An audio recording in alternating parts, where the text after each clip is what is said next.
So ayan, dito yung mga tent pitching area. Actually, kahit saan dito pwede mag-tent ng pitch. Hanap lang kayo.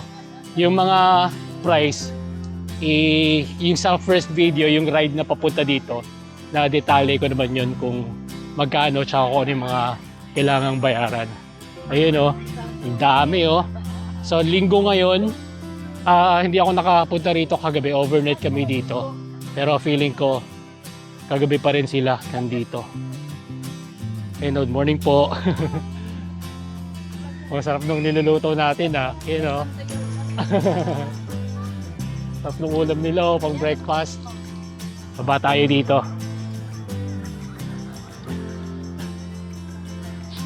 Ayan, marami pang mga naka-pitch dito. Yun oh.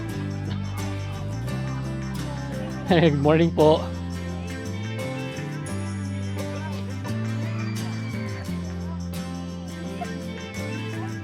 Ayan, ganda ng pwesto niya. Morning.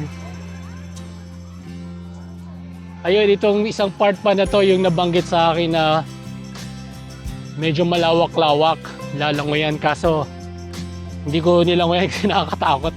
Pag lumangoy ako dito, parang ako na lang mag-isa. Hindi ko alam kung allowed pa. Kaya dito na lang tayo nag-stay kanina or dito na lang tayo part lumangoy kanina. Ayun oh.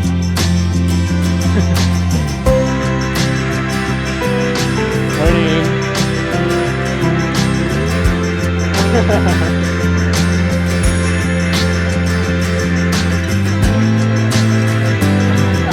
Okay lang.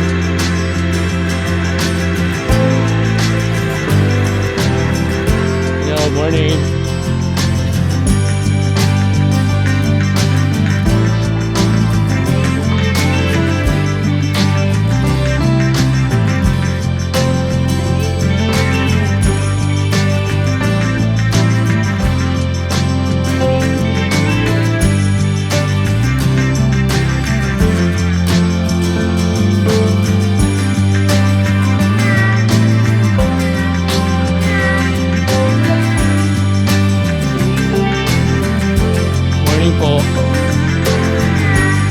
Dami-dami na inog nila oh. GSM Blue mo dito. Morning.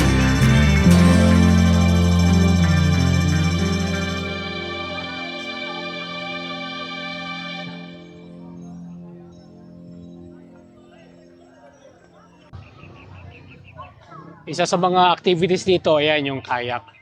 Hindi lang ako sure kung magkano yung rate, pero nasa FB page naman nila ng Triple P. At ayan, may crystal kayak pa. Alam ko, mabilisan lang yung crystal kayak pang picture-picture taking lang. Pagkakakita ko rin sa FB page nila. At yan, nandito yung entrance. Yan yung mga life vest. Vlogger kaya, vlogger. Oo, sir. Anong page ko yan? Langoy pa Jack, Takbo Pilipinas. Magkano yung ganito? Yan, sandaan lang yan. 100 ito. 50. Ayun, kursunado ko yan. Mamaya, kuha ako, sir. Videohan mo yan, videohan. Para mga souvenir. Ito, kursunado ko yan. Last week nakita ko yan eh. Kaso, Tapos pag hindi nyo kayang bayaran, mangupangay. kuha ako mamaya. Ayan, mga souvenir. Ayun o. Sumura na 100, 100 to. Tapos ito 50. 50 lahat ng bracelet. Ah, okay. O, maghanap pa kayo. Sige, mamaya, balik ako. Andun yung pera ko sa tent eh. Pangalan? Langoy pa Jack, Takbo Pilipinas. Long way. Langoy pa Jack, Takbo Pilipinas. Mamaya, balik ako. Sige po.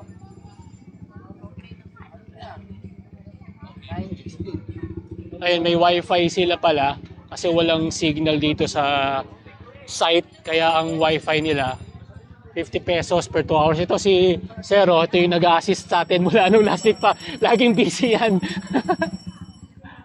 Ayan, dito yung registration area. Ayan, so again, yung mga rates. Ayan, ito pala. Yung rates sakto. Ayun.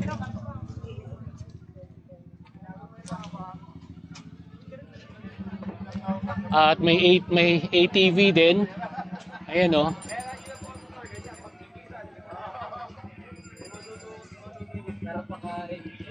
Tapos dito yung parking area. Parking area ng mga guests. Ayan oh. Ano ang YouTube channel niyo, sir? Langoy pa Jack, Takbo Pilipinas. Langoy pa Jack, Takbo Pilipinas. Ah, nandyan. Bisikleta.com, bisikleta.com. Ayun oh, bisikleta.com oh. Thank you. Ito yung cottage area. Libre lang tong cottage nila. Tapos pati yung mga ihawan, yung mga lutuan, libre lang din yan pag naka-check-in na kayo sa kanya-kanyang pwesto na lang. Yun, yung mga ihawan area nandyan.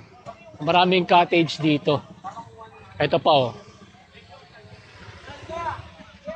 Ayan pa oh. Oh. Tapos more parking areas para sa mga motor. Sige, thank you. Katapos lang. Ayun, may ihawan pa ulit doon. Sige po, tapos na. Tapos ito yung wash area. Ayan. Pwede maghugas ng mga pinggan. Ayan, dito. So, forever you dumadalo yung tubig nila. Ayan o.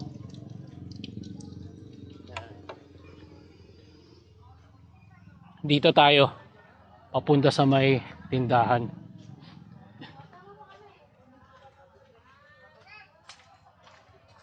Ito yung isa sa mga kubo.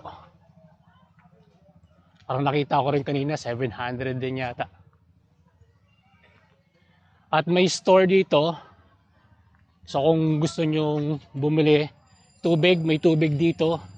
70 pesos yung isang container. Mag-iiwan lang kayo ng ID every time na ibili kayo ng tubig. Ayan. May ice, may yellow, may mga alcoholic drinks. May food din. Actually, pwedeng magpaluto. Ayan, lugaw. Lugaw with egg.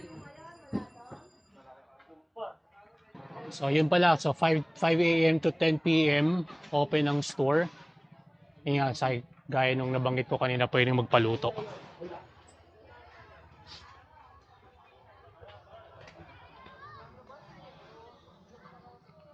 Sa part na to, nandito yung mga cabins. So, na-try natin yung cabin nila last week. Parang good for 3 to 4 persons na yan. Or mas marami pa kung tatsagaan na magsiksikan. Ayun.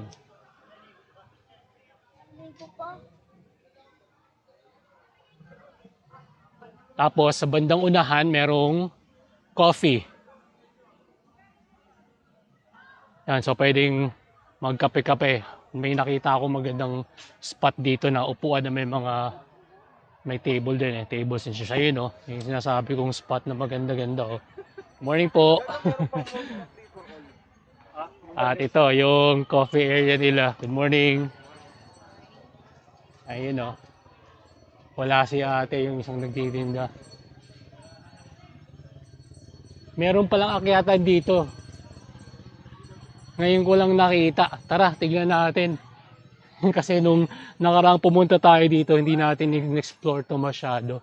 May akyatan pala oh. Tingnan natin, akyat tayo. Pwede ba dito, sir? Ano meron doon? Airsoft, sir. Airsoft. Airsoft. Ayun, so dito daw yung airsoft. O nga pala, isang activity na pwedeng gawin dito sa Triple P is yung airsoft. Tara, tignan natin.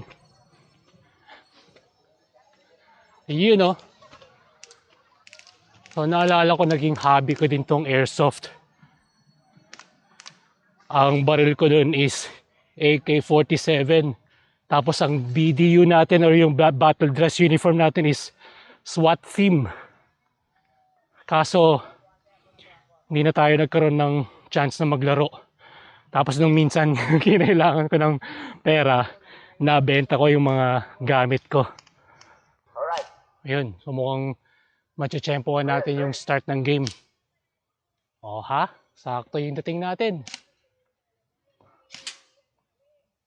Huwag sanang tamaan ng ligaw na bala yung camera ko.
Ay, yun oh.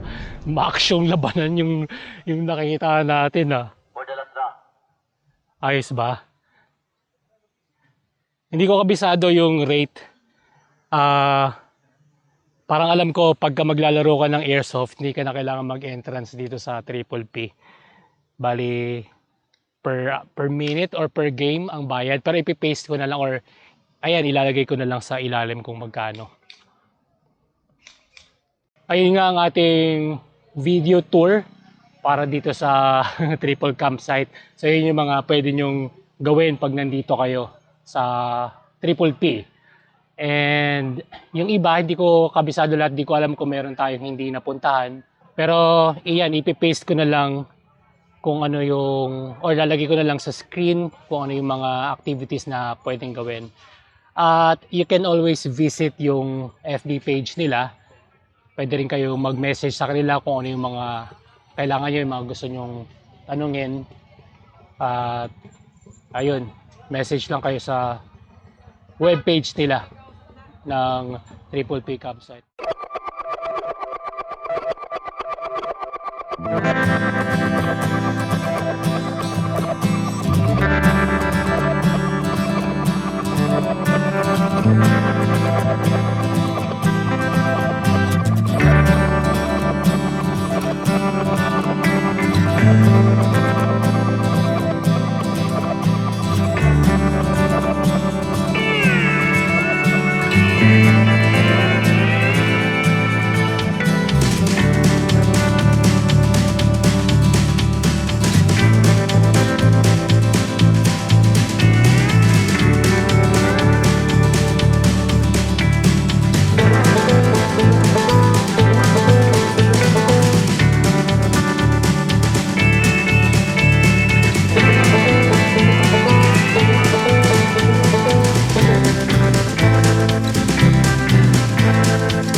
Woo!